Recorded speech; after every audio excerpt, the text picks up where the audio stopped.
All right, good morning. Today we are continuing with that chapter 10 with the sod busters. We left off yesterday having learned about different farming things that were going on back in the 1860s and 70s. And we left off with the railroad. People were getting upset with it. And we're going to see today if we're going to find out what's going on with the railroad. Let's start off with our key terms. Just as a review, some of these we just learned about, so we're going to try to remember what we learned about it yesterday. Subsistence farming. Sam. Farming just enough food for yourself, not to sell. Yep. Subsistence farming is just enough food for yourself, for your family, not enough to sell. The Homestead Act. Paul.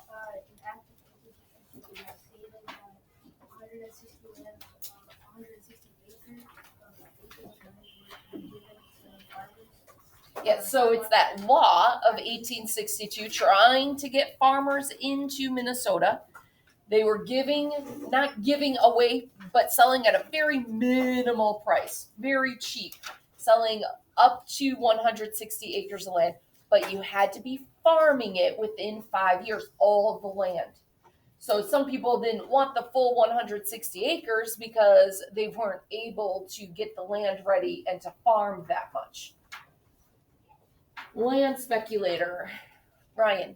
Someone who buys and sells land hoping to make a profit. Yeah, that person that buys and sells the land wanting to make a profit, but it came with a risk.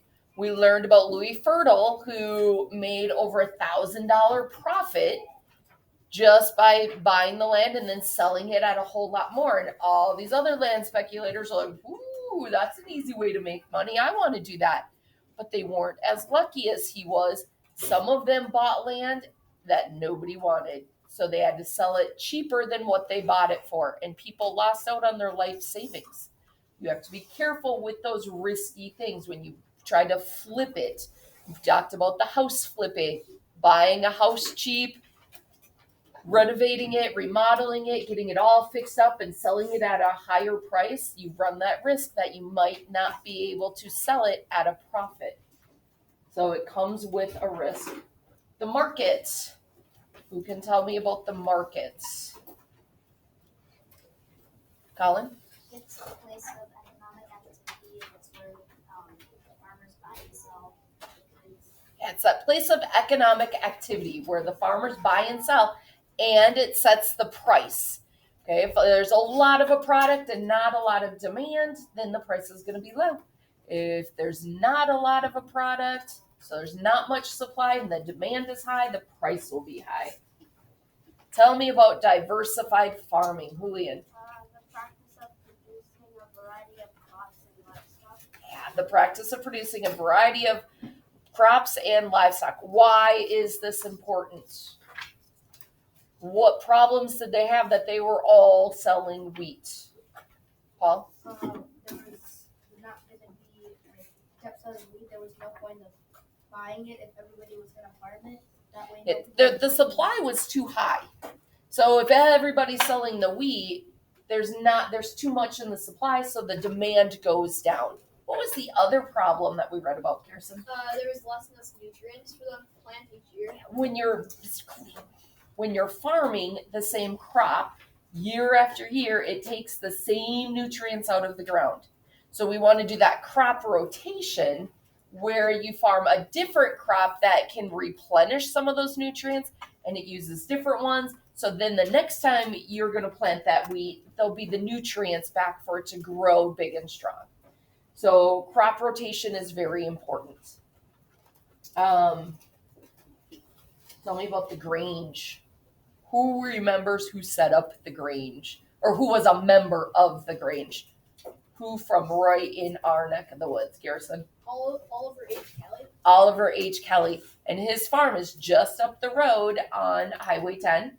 So you can actually go visit it and see how it worked way back in the 1860s, back in the time that we're reading about right now. So you can see what life was like. So what did Oliver H. Kelly and the rest of the members of the Grange do? What was their organization for? Paul? It's like their organization was for farming and stuff, helping the farmers and stuff. It helped the farmers. It looked out for their interests, and their economic interests, and also their political interests. Remember that at first they weren't political, but then they saw the need to start looking out for each other with the politics. So it wasn't just making the cooperatives or sharing ideas on what could help with the farming, um, increasing their human capital with their skills with the farming. They also needed to look out for one another, and I think the railroad's going to tie into that. So we're going to see. We'd heard how the railroad was kind of not their enemy, but they were upset with the railroad. So I think some of this is going to tie in together. Whoops. What about the cooperative? What is a cooperative? We know that in the Grange organization, there were cooperatives that formed. What is the cooperative, Ryan?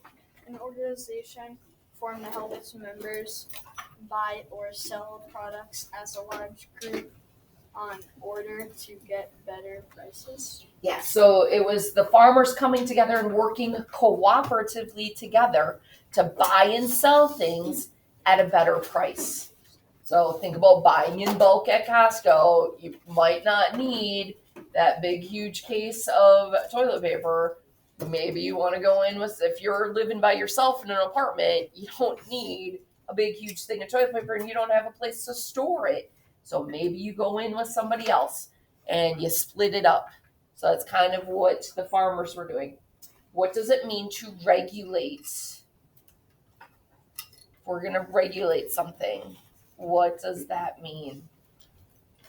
Aiden?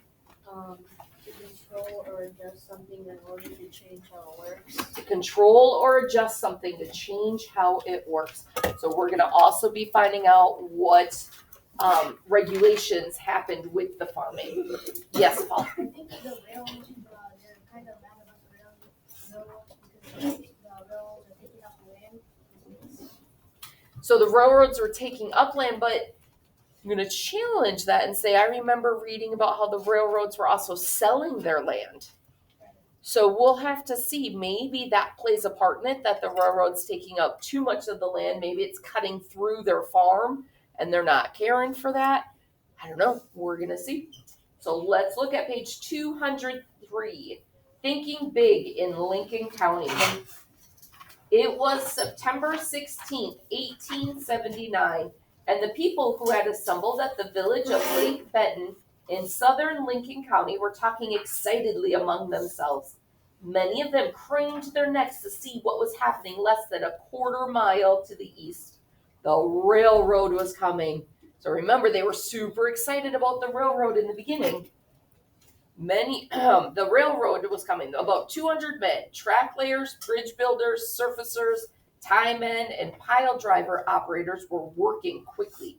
They had gotten past the curved section of the road and were now building the straightaway toward the village. By noon, the track reached Lake Benton. The first train arrived soon after. The crowd cheered. The people of Lincoln County had been waiting years for this day. Now, boasted the editor of the Lake Benton Times, everything was going to change. A few weeks will make a marked change in the appearance of our village.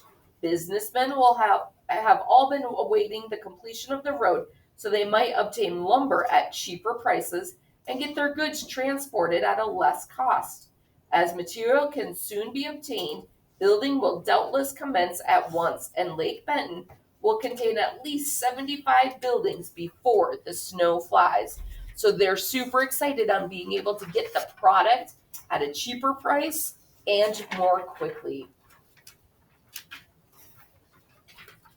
Towns and the railroad. Farmers, townspeople, and business owners all welcomed the train. The railroad connected Lincoln County to much of Minnesota and also to much of the United States. Everything seemed closer now. Before the train, a trip to Marshall, the nearest big town 16 miles away, had taken a full day because they had to either walk or take their horse or wagon. Now it just took a couple of hours. People could even travel to Minneapolis and St. Paul in less than a day. Mail traveled between post offices faster than ever before. Until this time, county residents were mainly limited to trading with their neighbors. Now, with the arrival of the train, they could buy from and sell goods to people farther from home. Because the train now connected Lake Benton to a much larger geographic area, the people of Lake Benton and the surrounding area could now participate in this larger economic market. So they're super excited that this train that just came in is now going to help them make more profit, that they're going to be able to raise more money and bring in more people and more businesses to their town. Farmers and the railroad. So when there's lots of positives, there's almost always a flip side of negatives. The opportunity to profit from this larger economic market was especially good news for farmers like the Tainters. Now, instead of producing just enough food to feed themselves and trade with neighbors, they had a good reason to produce more. The more they grew, the more they could sell in the market. The more they sold, they believed, the better off they would be. The Tainters had claimed 80 acres under the Homestead Act. They knew the government would give them the land if they stayed there for 5 years and improved it by plowing, planting, and building a house. The Tainters, however, weren't satisfied with just 80 acres. They wanted to expand their farm. In 1883, after several years of scrimping to save money, John and Sarah bought an additional 40 acres from the Winona and St. Peter Railroad. The crops they grew on the new land eventually earned enough money to pay for a larger farmhouse on their homestead. At first, the Tainters and others like them were grateful to the railroad for selling them the land at what they felt was a good price. Eventually, though, many farmers' opinions about railroad companies would change. So the coming of the railroad brought them prosperity. They were able to sell more of their products so they could get more money. They could do stuff like buy more acres of land, put on a bigger house. But now we see they're going to have a problem with the railroad company. So not necessarily a problem with the railroad itself, with the train. The company might be causing some problems. King wheat changes the landscape. Land use changes over time. Let's follow Minnesota's development of one crop, which shows this concept well. Today, Minnesota is known for agricultural production. During the mid-1800s, the state developed a market for exporting crops. Wheat was the first export crop to affect our state's economy on a large scale. It became so important that people gave it the nickname King Wheat. King Wheat in southeastern Minnesota. As settlers moved into southeastern Minnesota, they found fertile soil close to rivers and waterfalls. The rivers provided a way to transport their farm products to markets elsewhere, and the waterfalls powered mills. Near these waterways, settlers built mills to grind wheat into flour. The flour could then be shipped by river to larger markets like Minneapolis and St. Paul. In the 1860s and 1870s, King Wheat ruled over southeastern Minnesota. Golden fields of wheat surrounded towns such as St. Charles. In fact, there was so much wheat to produce that there weren't always enough workers, especially during harvest time. King Wheat moves west. Beginning in the 1870s and continuing into the 1900s, wheat production shifted to the western part of the state. As the railroad spread wheat west and north across Minnesota, so too did settlement and farm production. The soil of the Red River Valley proved just as fertile as the soil in southeastern Minnesota. By the 1880s, northwestern counties such as Polk and Ottertail were producing even more wheat than southeastern counties such as Goodhue and Wabasha. In 1889, Minnesota was the #1 wheat-producing state in the country. So it started out just in southeastern Minnesota because that's where the towns were. So that's where the farms were surrounding. When the railroad came in, they were able to move more people out to the western side of the state, and they were able to grow more town, not grow, but I guess grow more towns in the western state part of the state. So they were able to spread out where the wheat was being grown. Colin. I have a feeling that farmers are going to get mad because they're going out west. They don't have all the customers they usually do. Ooh. But with the railroad, so going out west, there's not as many people, but the railroad would connect them to bigger markets like Minneapolis and St. Paul. So markets that they might not normally have been able to go to, now with the railroad, they can get more people, more business. So I see what you're saying, but I think the railroad helped reduce that problem of there not being as many people out there. So the railroad, friend or foe? Lincoln County was not the only place in Minnesota that changed once the trains came. Railroads transformed the entire state, especially the western part. Remember, out west, there wasn't a lot of people. It was all the fields still, the plains. In 1860, Minnesota had no railroads. 20 years later, more than 3,000 miles of track crisscrossed the state. So in 20 years' time, we had railroads going everywhere. Put the calculator away. During the same 20-year period, the state's population grew, in 20 years. Think about this math. The state's population grew from 172,000 to 780,000. So it grew by 600,000 people. That's a lot of people to be moving into the state in only 20 years. That's a huge population boom. The growth of both railroad lines and the population was not a coincidence. The railroads helped attract immigrants and encourage settlement. They carried settlers and goods westward.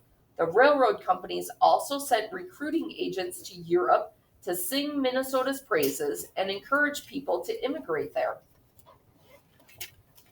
So let's look at that blue box. James J. Hill. Has anybody ever been to the James J. Hill house? There's the James J. Hill house, I believe, in St. Paul. I haven't been there, but I've heard it's pretty cool to go see it. So this man that we're learning about, his legacy still lives on at his house. Of all the people who ran railroads in Minnesota, none was more successful or powerful than James J. Hill. He was a short, broad-shouldered man with a disability that he kept hidden from others. He was partially blind in one eye due to a boyhood bow and arrow accident.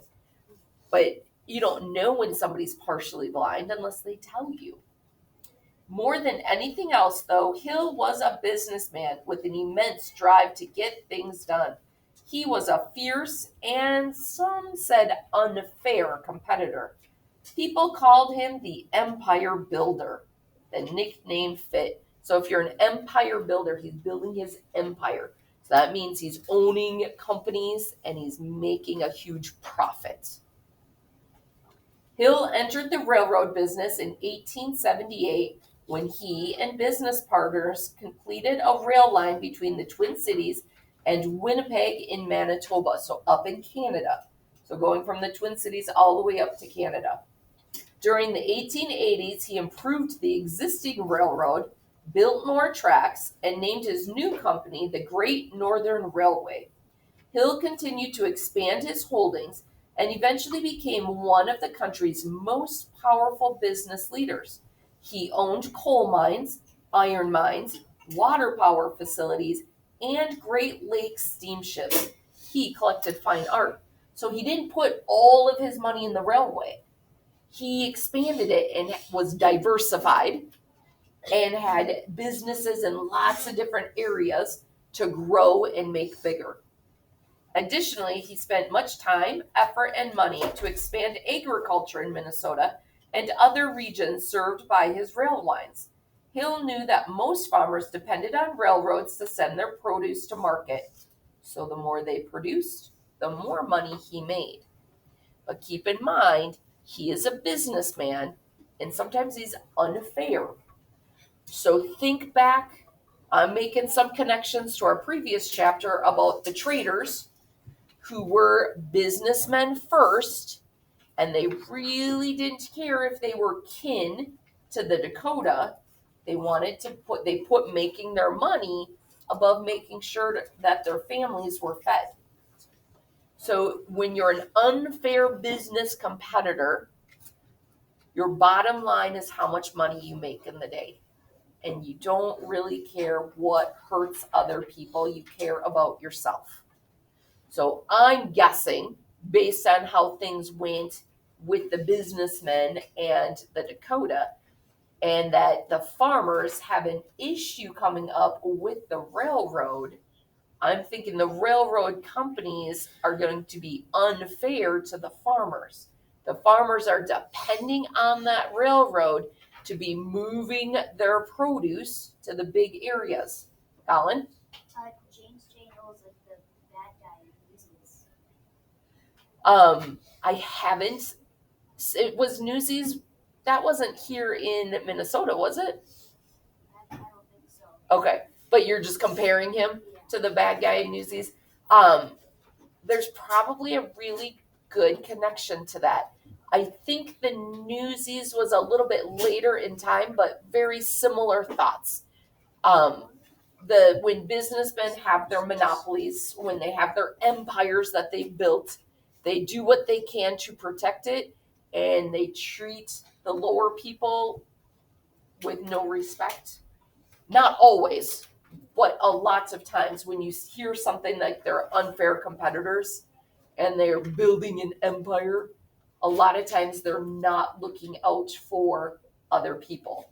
I've heard stories right now with people who have a lot of money doing stuff for the Ukraine to help them out. So they would not be the evil empire because they're sharing and helping with people who are suffering and having a hard time.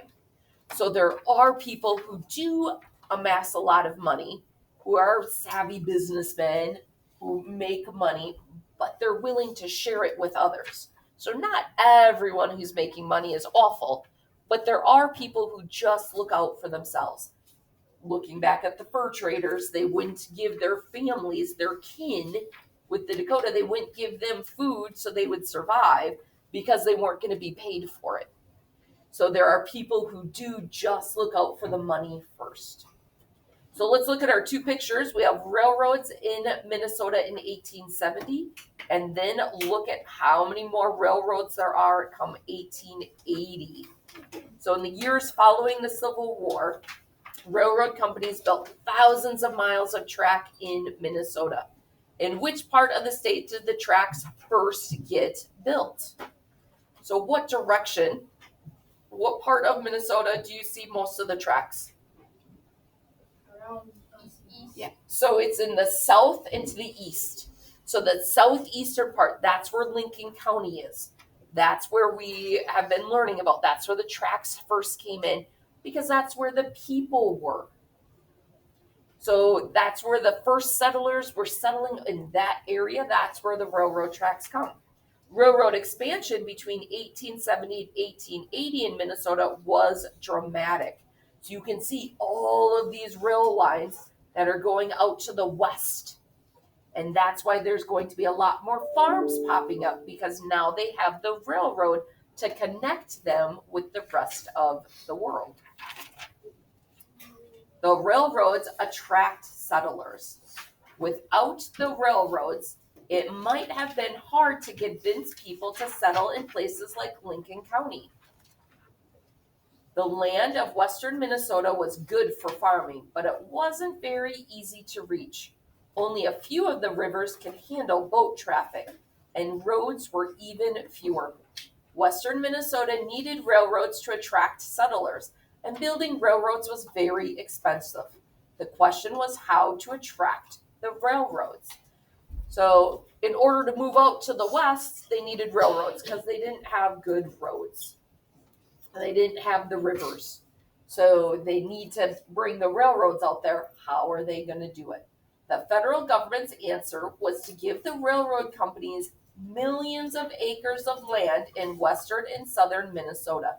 The companies sold some of the land, so the farmers, and used the income they earned to pay for the construction of their railroad lines. Railroad land was popular among settlers. The closer people lived to a railroad, the easier it was to send their crops east and to visit friends and relatives in nearby towns. This system worked well for the railroads too. Not only did they make money on land sales, but they also made sure there would be new customers along the line. So far it's seeming like a win-win. Okay, but we know farmers get upset with the railroad companies. So let's see what happens. Railroad regulations begins. At first, almost everybody seemed happy with this arrangement. Then feelings began to change. The railroads raised their prices for shipping and storing crops, pocketing up to 1/3 of the money that wheat farmers received when they sold their grain. So the railroads are saying, hey, these farmers need us. So there is a great demand for the railroad. When there's a high demand, what happens to our prices? They go up, right? So we learned about that with the market. There's a high demand for something, the prices will go up. So now the farmers have to pay more money to ship their wheat, which means they make less profit. To make matters worse, some of the company's inspectors cheated the farmers. Surprise, surprise. Okay, there's going to be bad people everywhere. We already heard about how the government had cheated the American Indians with some of their treaties. Okay, now railroad inspectors are going to be cheating the farmers. These inspectors would tell farmers that their grain wasn't worth as much as it really was. The farmers didn't like what was happening, but what could they do about it? They needed the railroads. Once again, the Grange played an important role in assisting farmers. The Grange had started out as a social and educational organization. Now, with the dispute over railroad rates for shipping goods, Grangers became active in politics. Grange members began pressuring the state legislature to regulate or control the railroads. So that regulations wasn't coming on the farmers, it's coming on the railroads. In the 1870s, the legislature passed a series of laws. The laws set maximum ticket fares and shipping rates. So they couldn't just raise it because the demand was higher. It was regulated. This is your rate. You can't jack it up because all of a sudden more people want it. That rate is going to stay the same. The laws also created the Office of Railroad Commissioner to oversee what was happening between the railroad companies and the people of Minnesota. These Granger laws signaled the beginning of railroad regulation in Minnesota. So when we were looking at our key terms and we saw regulate, at first we were thinking maybe it was regulating something with the farmers because everything was having to do with farmers. But really the Grange, becoming more political, they were able to go to the politicians and say, hey, we need some laws to regulate what the railroads are doing. They keep jacking up the prices because there's more farmers. That's not fair to the farmers. They keep saying, oh, we're going to raise your rate again. We're going to raise your rate again. We're going to raise it again. And the farmers are making less and less money. So they put in the regulation and said, this is what the rate's going to be, no matter if there's 100 farmers or 1,000 farmers. That's the rate you get. You can't keep increasing it. So they did other regulations like that to help limit the harm that they were doing to the farmers. Are the railroad companies still making money? Yeah. They're just not able to be as greedy about it. So it was stopping their greed. Life keeps getting faster. The years after the Civil War were a time of great change in Minnesota. Farmers were converting the vast sod-covered prairies of southwestern Minnesota into fields of wheat, corn, oats, potatoes, and hay. Thousands of settlers were changing the land to fit their needs and their dreams. Towns and counties that hadn't even existed a few years earlier were bursting with new buildings and businesses. Trains cut through the landscape, carrying goods and passengers to and from the growing cities to the east. Both people and important industries in Minnesota were relying on this growing transportation network. So the coming of the railroads really helped with our population boom. That's why we grew 600,000 people in only 20 years, because the railroads made it so much easier for people to move around and for the product to move around. Rail trails. Many of the railroads that once operated in Minnesota went out of business during the mid-1900s as people came to depend on other kinds of transportation. What other kinds of transportation do you think came about in the 1900s? Cars, trucks, semi-trucks. So the cars got bigger, they were able to transport more goods, and the roads can go more places than the railroad train can. Naveen? Also more recently, they're doing long-distance planes. Yes. The planes also came about in the early 1900s. So planes were starting to transport. Planes can go a whole lot faster than the railroad can. So not only can the roads go more places than the railroad tracks can go, planes can go a greater distance at a cheaper rate.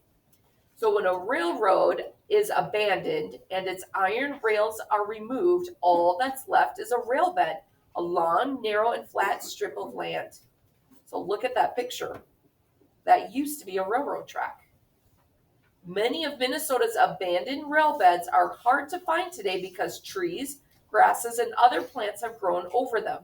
Some, however, have been put to a new use. They've been turned into bicycle trails. The Willard Munger State Trail, pictured here, is one such trail. It runs from Hinckley all the way to Duluth, along the path of what was once the St. Paul and Duluth Railroad. The trail is named in honor of former state legislator Willard Munger. I have a friend who will go on a trip from here in the Twin Cities. He actually lives in Maple Grove, and he and his buddies, they raise money and they ride their bikes all the way up to Duluth. So they go on trails like this, so they're not having to ride on the roads, which isn't safe, riding your bike on the freeway. So they ride on the different bike trails, and a lot of them are the old railroad tracks. Andrea? No, they do their own fundraiser, but there is that bike race there. I don't know if that's a race, but yeah, they do. I do know people that have done that also. What? What was it called, Andrea? The MS 150? Yeah. Yeah, that's a fundraising for multiple sclerosis. Oh, So, with that, we are going to end. You will notice that we're closing up on this chapter. It was a quick chapter. Okay, learning about the farmers and the railroads. Our test will be please stop moving. Our test will be the end of next week. And remember, that test will go on to third trimester. So just know that the chapter comprehension will be happening next week. The test will have review. We also, please stop moving. We also have art next week. So our test will probably be Thursday. With that, we'll say goodbye to our friends at home, and we hope you are well.